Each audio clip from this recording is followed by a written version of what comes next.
Welcome to episode 22 of Everything Under the Sun with your host Pooja. Continuation of our series on the Mahabharata. Mahabharata Revisited. Draupadi's Insult Part 2. I am not a mythologist, and I do not intend to hurt anyone's beliefs or sentiments. This series is purely my perspective on the great scripture. If it resonates with you, that is awesome, and if it does not, just let it go. Now that that's out of the way, let us set the scene. Draupadi has just returned from Hastinapur, where her own brothers in law tried to disrobe her in front of the entire court, which included her 5 husbands, her father in law, and other elders of the family, all in the name of a game of dice and the loopholes the wicked found in the then law of the land. They were jealous, you see, of the rise of her husbands in wealth and power and wanted to destroy their morals. They knew they stood no chance in an actual battle against her husbands, the Pandavas, and hence tricking them by twisting the laws and logic of the time was the only option they sought. She seemed to be collateral damage, so to speak. She had tried to reason, beg, and plead with all the elders and the powerful in the court. Nobody helped her, as none of them wanted to break their own personal dharma for the greater justice. She tried everything she could to help herself. In the end, she accepted what was happening and surrendered to Lord Krishna, asking for his mercy. Her dignity was miraculously saved. But the insult was too grave. The empress of a huge dynasty was treated like this. The shock of it all hit her. She left Hastinapur alone and came back to her palace at Indraprastha, where she locked herself in her room. Imagine, she is furious, hurt, humiliated, and she feels she is impure after this incident. She does not want to see or talk to anyone. Seething with rage, stricken with grief, in tremendous pain and agony, asking again and again, why did this happen? What was her fault in all this? The pain and darkness seem never ending, and she sees no future. She closes all the curtains and extinguishes all the lights in the room, representing the present state of her being in pure agony. Our ego gets hurt even when someone passes a small remark. Imagine her state of public humiliation and helplessness. After the miracle where her dignity was saved, the wicked still persuaded the king, and as per the laws of the land, ended up with a compromise. Draupadi and her husbands were not to be enslaved, but they will be exiled to the forest for 12 years. And the 13th year, they need to be in complete agyatwas, that is, live in total disguise. If they are successful and no one identifies them in the last year, they can come back. They have still lost their kingdom, wealth, subjects, the land, everything, so they still return to nothing. She sees no justice being served. Even after her insult, she is the one who will need to endure this test, while the wicked continue to enjoy the royal life unaffected. The situation still seems totally unfair and uncalled for. I want to remind you here, we are not looking at Draupadi as a woman who was insulted. We are looking at Draupadi as all humans, and her emotions and struggle is what we need to concentrate on. We all have experienced pain, loss, insult in some form or another, and all of us at some stage of life have burnt in the agony of being helpless, unable to see any light in the darkness. Life feels meaningless. What happened to us feels like meaningless carnage, and we wonder what karma we have from our past that we are facing such a situation. We withdraw within. We don't want to talk to anyone, and even if we do, we find that nobody understands the severity of our suffering. Nobody is able to say the right things that will pacify our heart. It does not matter how big or small the hurt, it still hurts. When Draupadi is in this state, locked in her room in total darkness, her family try to convince her to open the door. They even try to knock down the door, fearing she may harm herself. but the door does not budge. It is locked by her sankalpa or intention, and the sankalpa of a grieving heart is too strong. Lord Krishna then comes to her. No sankalpa is strong enough in front of him. He opens the door and calls out to her. He says, "O friend, friends share everything in life. I have come to take my portion of your grief. Won't you share your woes with me?" Lord Krishna always interacted with Draupadi as a friend, and this also shows to the world that true friendship does not see male, female, rich, poor, old, young, or even God and his subjects. She asks him to leave as there is nothing that can be done, and no one can help her anymore. Everything is lost. She is impure now. Lord Krishna says, "People bathe in a river and wash their impurities in it, but that does not make the river dirty." Upon hearing this, she runs to him and falls at his feet, crying inconsolably.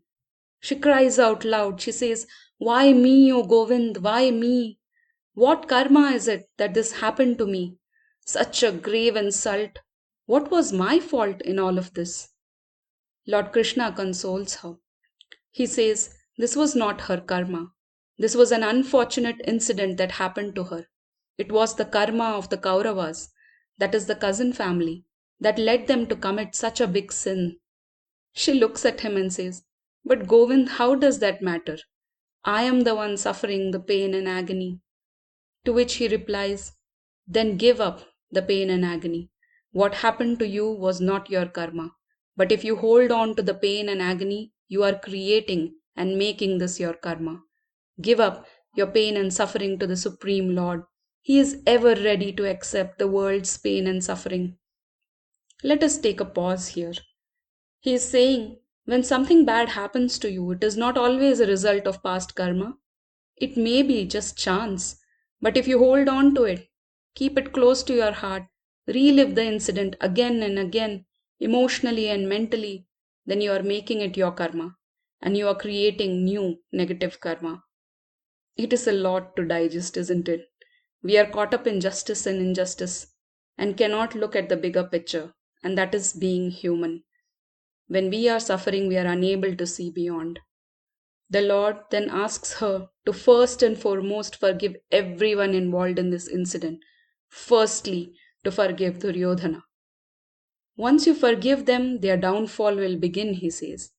She looks at him in disbelief. She is suffering. She is the one who faced this insult. She was let down by her own family. Nobody helped her. Everybody just watched in silence. And when this was not her fault, and here is Govind just asking her to forgive them, the Lord continues. He says, the moment you forgive them, this battle ceases to be personal. Personal vengeance is bad karma. Imagine if these people can treat an empress like this. What will they do to ordinary women of the kingdom? Cast your personal pain and insult into the Supreme and embrace the pain of all the women and oppressed men in this society. Fight for justice. When you fight for justice, it is Dharma yuddha. If you only seek personal vengeance, it is bad karma, and you will suffer even more. Like the river that flows into the ocean and pours all her impurities into him, pour all your impurities, pain, and agony into the Supreme. Fight for a cause that involves the collective good of the society, so that these people cannot harm more innocent women and men. Dharma yuddha. You will always find the higher powers will help you for the justice you seek. Personal vengeance will weaken you. This reminds me of people who kill for revenge. They are victims at the beginning, but when they take the law in their own hands and plot a murder, they become the murderer. The Hindi movie Badlapur comes to mind, where the hero's wife and child are killed in a random robbery attempt, and the hero spends the rest of his life tracking down, punishing, and torturing the people involved. In the end, he realizes he has turned into a monster worse than the robbers. I started thinking about this, and it's not at all easy to let go of pain and suffering, especially if something has happened to you recently. You may have lost a loved one, lost a job, been cheated by the ones you trusted, lost your dignity, lost everything in life, And it is not easy to let go of the feelings of injustice that has happened to you. The people who wronged you might be doing well, happy and secure, and even laughing at you or mocking you. They could be more powerful than before and more prosperous in the material sense, with no worry. And here you are, left with all the challenges and the pain. You want to turn back time. Maybe you can do something to stop this incident from happening, but you know that's impossible. What is the only way out? I reviewed and listened to the dialogues of Draupadi and Lord Krishna again and again. Even though it is extremely difficult, it is possible. It is the challenge the higher power has placed in front of us, and it is to force us towards evolution. Can we transform our personal grief and loss into a positive force to work for the good of the society? Now, you may feel, I don't want to evolve. I never asked for this challenge. I don't want to be a hero. I just want a simple, happy life. Why is that so difficult for God to provide? Well, I still do not have an answer for this question, and it has come to my mind too. That He chooses His warriors. We are born by His will. We go through life by His will, and we will leave this life by His will. Then where does free will come into play, you may ask? Free will, then, is how we choose to conduct ourselves in this life. The choice to smile and walk the path or be dragged onto the path, kicking and screaming. The entire purpose of our life is to help our soul to evolve. And unfortunately, that does not happen in a cozy life. The illusion of material happiness and success, as deemed by society, is not the reason of our existence. It is a reason for society to have a structure. Do you truly believe you are born only to then go to school, get a degree, get a job, get married, procreate, retire, and die? That is the most boring existence ever. It is comfortable, yes, but superficial.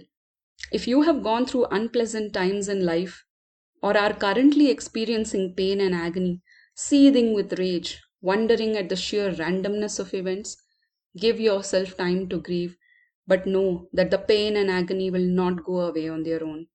Nobody is going to wave a magic wand and make you happy again, transforming your pain and agony into wisdom that can then help others, to fight for justice that can help the collective, knowing that the higher power is always by your side. You may feel let down, but remember, He is the epitome of mercy and compassion. Offer your pain and agony to Him and continue to work. You will find meaning and purpose, and it will strengthen you so much from within that your soul will thank you. Do not take the story literally. This situation, where a strong, pious woman is facing a huge turmoil in her life, a random incident that she had no control over, of no fault of hers, and yet she is suffering. And the Lord demands of her forgiveness, first and foremost to those who wronged her, so that she can become the crusader of justice and fight for the collective good. We all are asked the same thing at some point, in some shape or form. What will we choose? It is not a switch to flip, unfortunately. One pep talk or one article will not make the pain go away, but a small step. Just to consider this, to read more about it, to try and keep trying, even if you fail many times, but to keep trying to transform internally. Have I attained this mindset? Have I become free of my pain? Not yet. I am trying in my own way and I will keep trying. I urge you all to do the same. Look at your situation. How can you use your pain to help others? If it is a person who has wronged you and you know this person can harm others, forgive him or her for your personal harm and then find ways to bring them to justice. It will not be fast and it will not be easy. After Draupadi was insulted, they had to go into the woods and live like sannyasis for 12 years, and then the 13th year they had to live in disguise, undercover. She had to live an entire year as a hairdresser for another queen, giving up her ego, her identity, getting insulted and treated as a servant, when in fact she was the empress of the entire kingdom. And yet she successfully completed it and then waged the war, the Dharma yuddha against the evil. Truth triumphed in the end, and a new era was born with reforms in justice and Dharma that help generations to come. We may not be called to make such big sacrifices, but to everyone, his or her pain is bigger than another's. If we can help even one person for a short time by transforming our pain into wisdom, we would have done a lot. I pray you find peace and solace. I pray you find the strength to forgive, even if there is no one who wronged you. Forgive yourself for the decisions you took. The next episode, let us discuss the Agyatvas and how it prepared the Pandavas for the great war of Mahabharata. Until next time, signing off, your host Pooja. Take care and be safe.